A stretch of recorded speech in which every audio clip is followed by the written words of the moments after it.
Buenos días, bienvenidas y bienvenidos sean. A continuación, iniciaremos la cuarta ponencia oral del día, a cargo de Jesús Armando Gojaque Guillén, titulada Ciclo de la chicharrita en cultivo de espárrago. Adelante con la presentación. Muchas gracias. Buenas tardes. Como introducción tenemos lo siguiente. La importancia ecológica de las chicharras tiene que ver con que son organismos muy abundantes en los ecosistemas en los que se encuentran. Se caracterizan porque tienen una ninfa subterránea y el adulto es volador. Aquí a la derecha tenemos el ciclo de una chicharra. Los adultos se aparean, la hembra pone huevos. Al huevo al eclosionar, la ninfa de primera etapa cae al suelo y se entierra. Aquí puede durar entre 2 a 17 años, pasando entre 4 a 5 etapas ninfales. Después de esto, la última etapa ninfal sale como adulto. El adulto se aparea y vuelve a llevar a cabo el ciclo. Tienen un papel muy importante porque se alimentan de la savia de las plantas, más específicamente del xilema. Las ninfas se alimentan de la raíz y los adultos del tallo. Por lo tanto, debido a que las ninfas pasan una gran cantidad de años enterradas en el suelo alimentándose de la raíz, son un enlace muy importante en el flujo de nutrientes de la parte subterránea a la parte aérea de las plantas y por lo tanto son de un alto valor para los depredadores. Se ha observado distintas especies de aves, distintos mamíferos pequeños, distintos artrópodos e insectos que se alimentan de estos organismos cuando salen. Otra característica es que tienen una alta sincronización en la salida de los adultos. Esto quiere decir que en un periodo corto de tiempo van a salir todos los adultos que tienen que salir durante el ciclo. En el mundo se conocen 1,200 especies y en México hay 113 especies registradas. A nosotros aquí nos interesa la chicharra cantadora y Ceroproctes hemicinta. Cabe destacar que todas las chicharras son del grupo Cicadidae, que a su vez son del grupo de los hemípteros. En este caso, esta chicharra es una especie endémica del desierto sonorense y es un organismo polífago asociado a especies de Prosopis, a la especie Acacia greyi, la red dentata y Phocaria splendens. La característica del adulto es que es de cuerpo alargado subcónico y tiene una venación de las alas muy marcada. En la cabeza tiene 2 ojos prominentes y en la parte superior tiene 3 ocelos. Las antenas son cortas y de tipo setiforme. Por otro lado, las ninfas de este organismo son ninfas de color claro, los cuales se caracterizan porque el primer par de etapas es de tipo fosorial, como podemos observar aquí en la imagen. Eso quiere decir que este primer par de patas sirven para excavar y poderse enterrar en el suelo. Este organismo ha tomado gran importancia debido a que es plaga en el espárrago. En este trabajo, primero que nada, voy a explicar dónde se llevó a cabo. Se llevó a cabo en el campo del Cachanilla hortícola del desierto, que se puede observar aquí en el mapa, se encuentra en el este del municipio de Caborca. Aquí están las coordenadas geográficas. Aquí el suelo es de tipo Feocem, tiene una textura franca y francoarenosa. Las variables meteorológicas son las siguientes: una temperatura media anual de 22.2 grados centígrados, una evapotranspiración de 2.605.8 milímetros y una precipitación de 252.8 milímetros anuales. En este trabajo se llevaron a cabo 4 objetivos. Voy a explicar los objetivos con su respectiva metodología. Primero que nada, se llevó a cabo la determinación de sobrevivencia de huevos y ninfas de esta especie. Y para esto se colectaron ramas con señales de oviposición en el campo de cultivo. Aquí podemos observar una rama de espárrago. Estas que se ven aquí, que se alcanzan a ver como pestañitas, no son naturales en el espárrago, sino que son creadas por la hembra. Esta hembra levanta aquí esta parte de la ramita y ahí oviposita. Entonces nosotros buscamos estas ramas con estas señalizaciones. Una vez que se colectaron las ramas, se colocaron en placas de Petri con algodón humedecido para saturar el microambiente con humedad. Después de Caborca fueron traídas aquí a Hermosillo y se llevaron al Departamento de Agricultura y Ganadería y se pusieron en una cámara de condiciones controladas a 20 grados centígrados con 12 horas luz y 12 horas oscuridad. Posteriormente, por problemas de la pandemia, se llevaron a temperatura ambiente de aquí del municipio de Hermosillo hasta la eclosión. Cabe destacar que aunque emergieron una gran cantidad de ninfas aquí en la eclosión, se colectaron algunas que murieron las primeras horas. Lo importante aquí fue sacar el porcentaje de eclosión de los huevecillos. Con respecto a la sobrevivencia de ninfas, Las ninfas que salieron de los huevecillos fueron colocadas en 19 macetas con espárrago, las cuales estaban a su vez colocadas en el vivero Victus Unison. Esto se llevó a cabo en el mes de agosto y las disecciones de las macetas se llevaron a cabo en el mes de enero hasta el mes de mayo para observar cuántos organismos se encontraron ahí. Todos los organismos se colectaron en alcohol al 96% y aquí lo importante fue obtener el porcentaje de sobrevivencia. Para el siguiente objetivo, que fue la determinación de la fenología de emergencia de los adultos en el campo de espárrago, se colectaron las exuvias pertenecientes a la última etapa ninfal. Aquí se llevaron a cabo 4 muestreos cada 15 días y en cada muestreo se caminó por 3 transectos de 100 metros elegidos al azar, como podemos observar. Aquí en la línea de muestreo se colectaron todas las exuvias a ambos lados del transecto. Después de esto, las exuvias fueron traídas aquí a Hermosillo y se sexaron. ¿Y cómo se sexaron? Observando el ovipositor. Si se observaba un ovipositor en la exuvia, se determinaba que perteneció a una hembra, y si había ausencia del ovipositor, se determinó que pertenecía a un macho.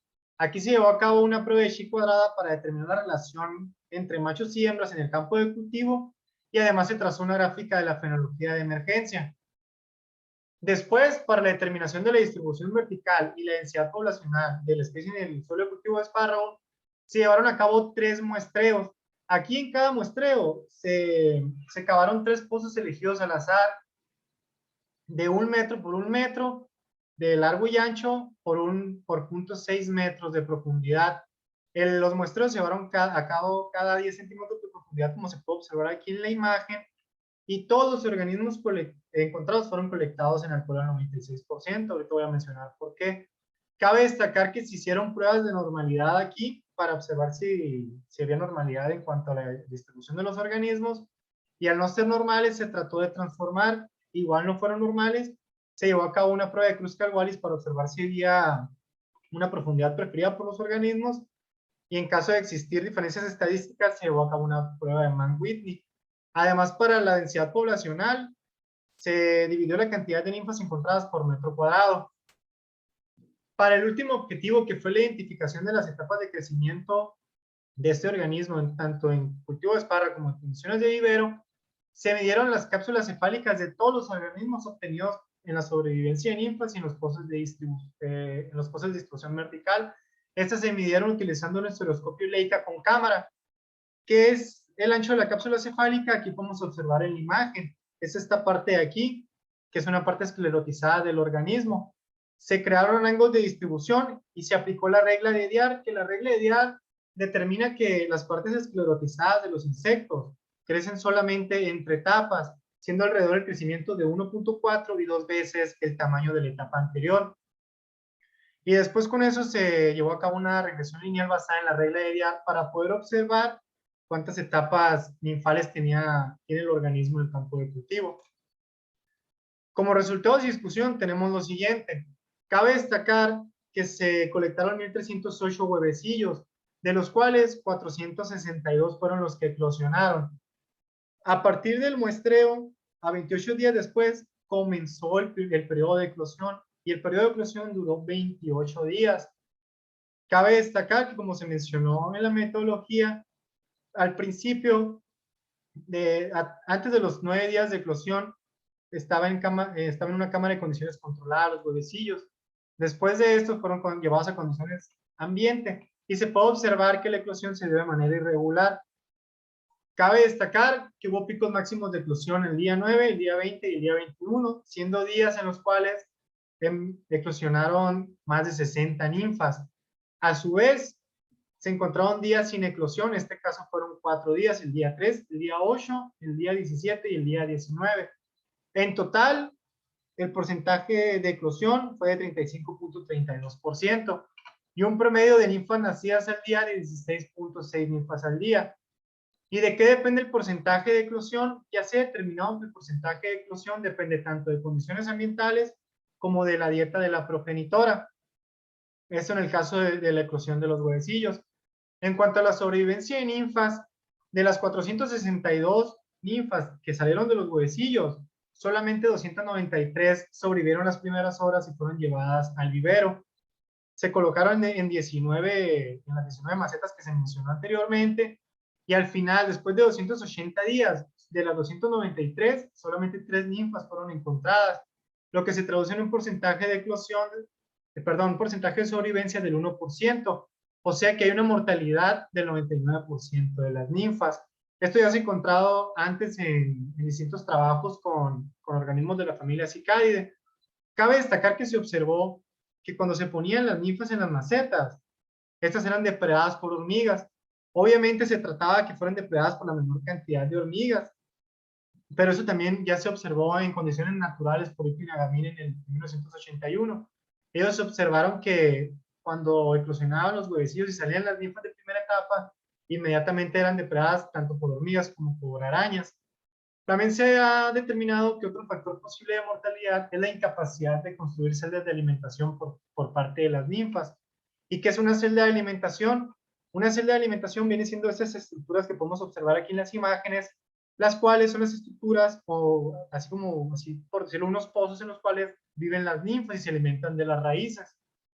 También se ha determinado, por otro lado, que una vez que las ninfas se establecen en las celdas de alimentación, la mortalidad disminuye considerablemente. En cuanto a la fenología de emergencia, se puede observar que durante los primeros 15 días, la cantidad de machos que salió comparado con el de las hembras fue mayor. Aquí podemos observar una P significativa de igual a 0.00. Esto quiere decir que existe un patrón protándrico. Esto quiere decir que primero salen los machos y después comienzan a salir las hembras. A partir del día 30 o de la segunda del segundo muestreo, se observó el pico máximo de emergencia de los adultos. Y cabe destacar aquí que la proporción sexual se equilibró. A partir de este punto, en el tercer muestreo, el día 45, la cantidad de organismos que estaban emergiendo fue menor, pero la proporción sexual se mantuvo equilibrada. Y por último, en el día 60, fue el día en el que se encontró una menor cantidad de hembras y de machos y la proporción sexual se mantuvo equilibrada. Cabe destacar que en total se colectaron 855 exuvias, de las cuales 405 fueron hembras y 450 fueron machos. Y la proporción sexual total en el campo de cultivo es 50-50, o sea, hay una misma cantidad de organismos hembras y de machos, perdón. El periodo de emergencia duró 60 días, o alrededor de 2 meses. Esto ya se ha encontrado en distintas especies, por ejemplo, en la especie del mismo género Liceroprocta apache, dura 2 meses, al igual que en especies del género Magicícada. Hay otras especies las cuales tienen un periodo de emergencia menor, como es el caso de Cicadatra persica con 5 semanas o Meimuna mongólica con 6 semanas. Y a su vez hay otras especies las cuales tienen periodos de emergencia más largos, como es Amphisalta cingulata con 3 meses de duración y Quiquigia mutua con 5 meses de duración en el periodo de emergencia. ¿Y el patrón protándrico para qué sirve? El patrón protándrico, para empezar, ha sido observado en otras especies de la familia Cicadidae. Y este sirve para que los adultos machos que salen primero tengan una mayor posibilidad de alcanzar el éxito reproductivo y poder dejar descendencia.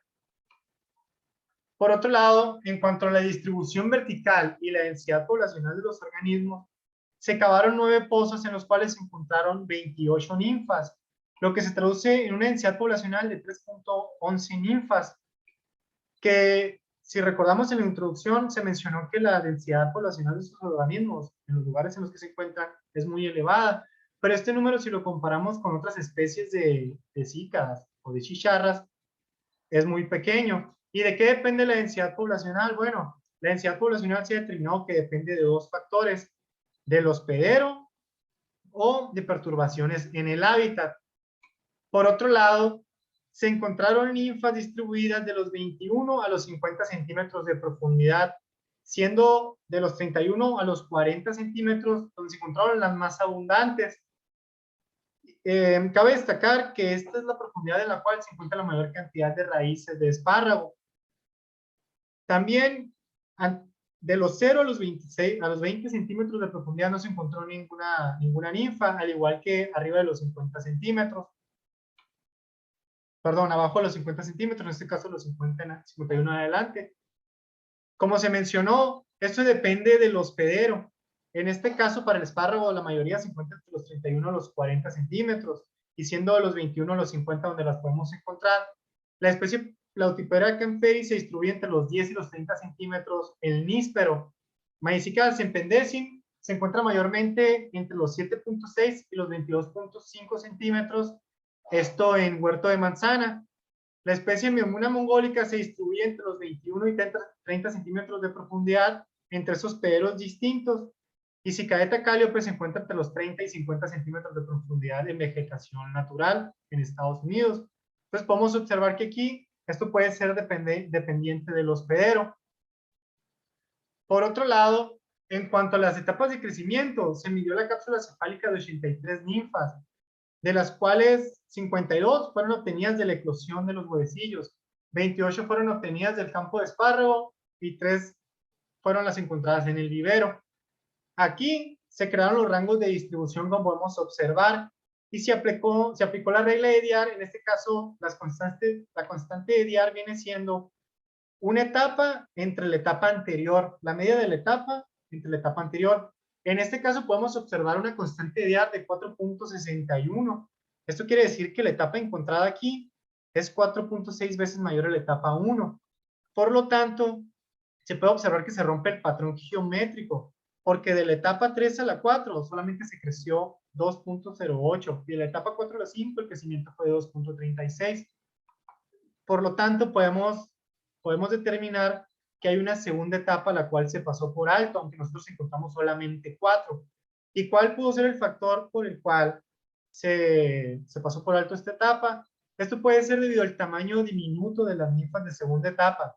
Si bien las ninfas de primera etapa tienen una media del ancho de la cápsula cefálica de 0.34 milímetros y más o menos 1 milímetro de largo, estas fueron encontradas en la eclosión de huevecillos, o sea, nosotros las obtuvimos a la eclosión de los huevecillos, pero estas etapas posteriores fueron encontradas en el campo de cultivo. Por lo tanto, alrededor de estas ninfas de segunda etapa que no se encontraron pueden medir alrededor de 0.7 milímetros en el ancho de la cápsula cefálica o 1.8 milímetros de largo, que es un tamaño muy diminuto y muy difícil de encontrar.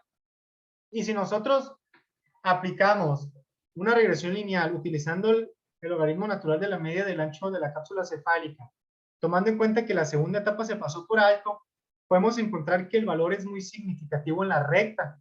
Aquí se puede observar un coeficiente de determinación casi de 1. Por lo tanto, podemos determinar que la especie de Diceroprocta semicinta tiene 5 etapas de desarrollo ninfal.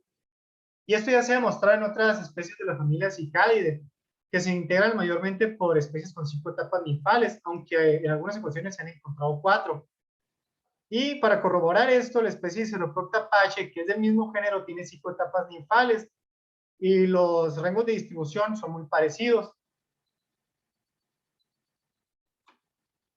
Aquí por último, ya para resumir y concluir, tenemos que el ciclo de la chicharra en el campo de cultivo de espárrago se da de la siguiente manera. Se aparean los adultos, la hembra oviposita sobre las ramas laterales. Aquí los huevecillos duran alrededor de un mes antes de eclosionar. Una vez que eclosionan, las ninfas de primera etapa caen al suelo, y migran hacia las raíces donde inician el desarrollo ninfal. Aquí pasa por 5 etapas de desarrollo ninfal, de las cuales vamos a encontrar entre los 21 y 50 centímetros de profundidad. Una vez que llevan a cabo todo el desarrollo de la ninfa de última etapa va a emigrar hacia el tallo y aquí va a llevar a cabo la última muda entre junio y agosto y van a emerger los adultos alrededor, como ya se explicó, de 60 días. Y por último, estos adultos se van a parear para volver a poner huevecillos y volver a llevar a cabo el ciclo de la chicharra en el espárrago. Y eso es todo por mi parte. Si tienen alguna duda, muchas gracias.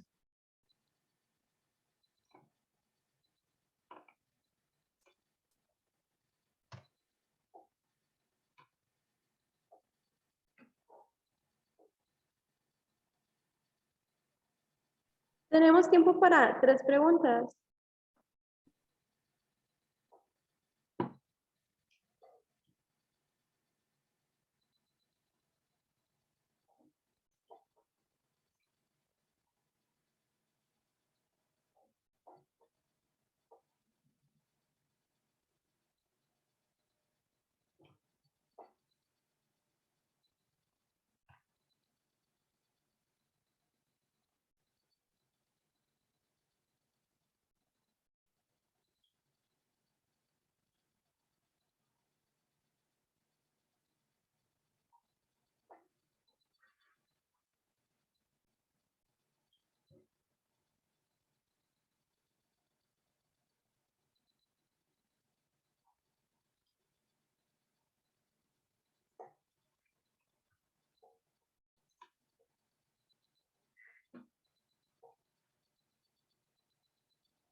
Agradecemos ampliamente a Jesús Armando Dojaque Guillén por su participación como ponente en la 16ª edición del CEDIO y le otorgamos la siguiente constancia que se le hará llegar por correo electrónico.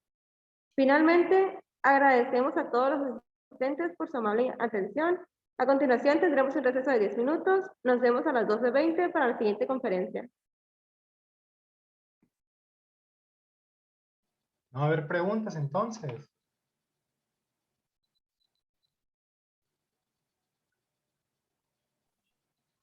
Al parecer no hubo. Ok, Muchas gracias. gracias.